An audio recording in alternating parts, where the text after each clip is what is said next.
Hi, I'm Scott for ediblemusic.com. Once you've got your initial balance set in your mix, one of the next steps that you can take that will really help start bringing energy and character into the mix is to add some drum compression. And for the first step, this will add what you would think of as glue. It will get the snare and the kick drum working together and starting to drive the song. I'll show you what I mean here. This is just a simple compressor that I've put over the drum section. And as we start bringing the threshold down and getting a few dBs of gain reduction, just looking for about 3 dB of gain reduction. I'm not going to be precise about it though, it's okay. Now let's move the attack very slow and the release very fast, and what we're going to do is adjust these until they come in the way that we want them to.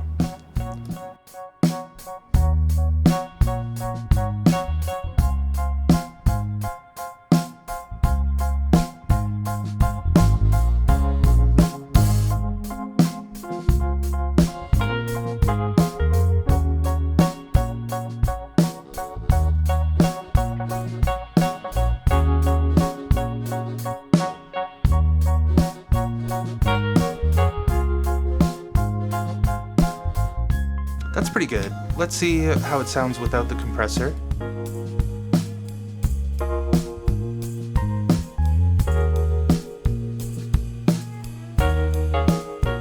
Alright, so hopefully you can hear that it gives both the snare and the kick a little bit of push out of the speakers. That really helps to influence the groove of the song, doesn't it? Listen to it again without it, and then I'll bring it back in.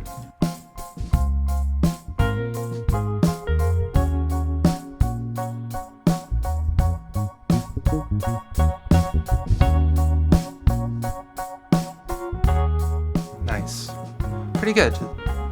So that's the glue. That's not a lot of steps to take, but it has a really tremendous effect on your drums.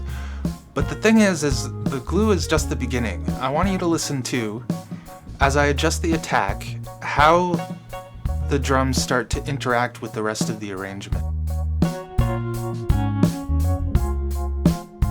Let's start again with a slow attack and a fast release.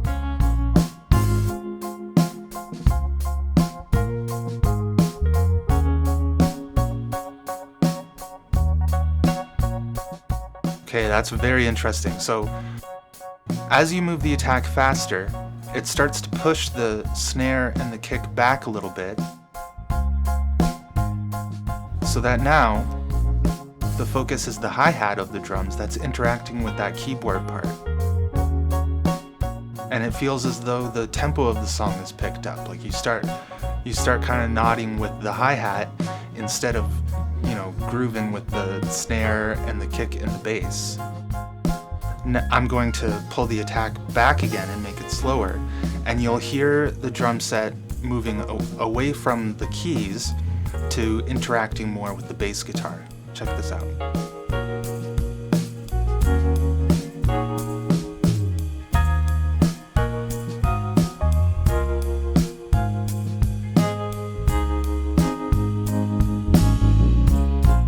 Isn't that cool?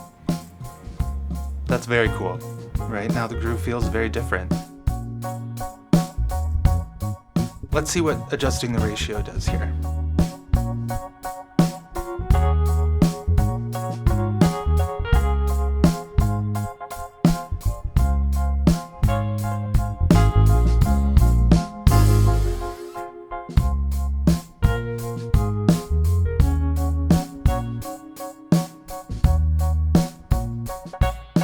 Now, I like what this is doing to the drums. It's helping both the hardware, the hi-hat, and the cymbals, and the snare, and the kick to poke out a little more forcefully. But this is a very chill song. It's kind of laid back, so let's return the ratio just to 4. And one last thing that I want to show you is the effect that the release time will have on the way that the drums interact with the array.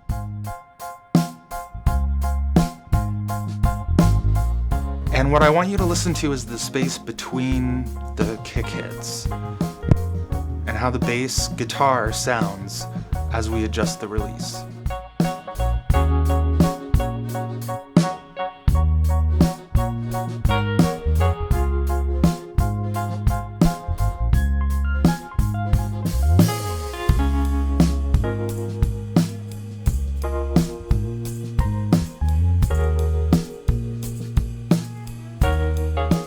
Maybe a little further even.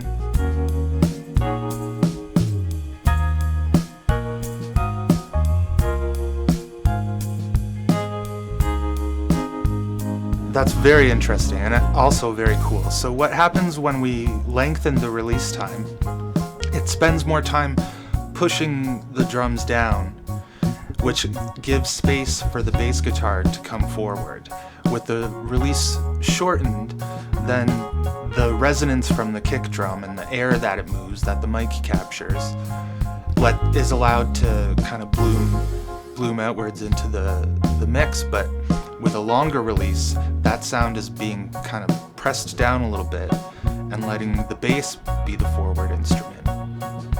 It's still the attack time is still maintaining that nice knock to the kick drum, but with a longer release, the bass guitar gets to control the groove of the song. Very cool. So I wanted to talk to you first, of course, about gluing your drums together, but as you can see, if you give yourself a little bit of time to play around with the attack times and the release times, and even the thresholds and ratio a little bit, if you have a higher ratio, then the attack of the drums will be that much more pronounced because it's going to be pulling down afterwards that much more. But as you adjust your attack and release, listen to how it's interacting with the rest of the arrangement, and you'll find that the adjustments that you make, especially to the attack, have an effect on the tone of the drums. As we saw here, as we moved the attack faster, the tone of the drums kind of picked up a little bit, causing it to interact with the keyboards. But as we slowed the attack, the drums started interacting more with the bass guitar. It's very cool, it's very fun, give it a shot. Of course, you want to get the functional component down of getting the drums glued together, but once you've got that, then listen to how it starts interacting with the other instruments as well. Now, drum compression, of course, is one part of moving your mix forward. If you're just getting started and you want to learn how to get a balanced mix, get the drums hitting the way that you want them to, and get the rest of the arrangement fitting around the drums in the way that you want them to, check out a new course that I developed. It's a 5-day email course. It'll be jam-packed to get you started. Check it out at ediblemusic.com/5days.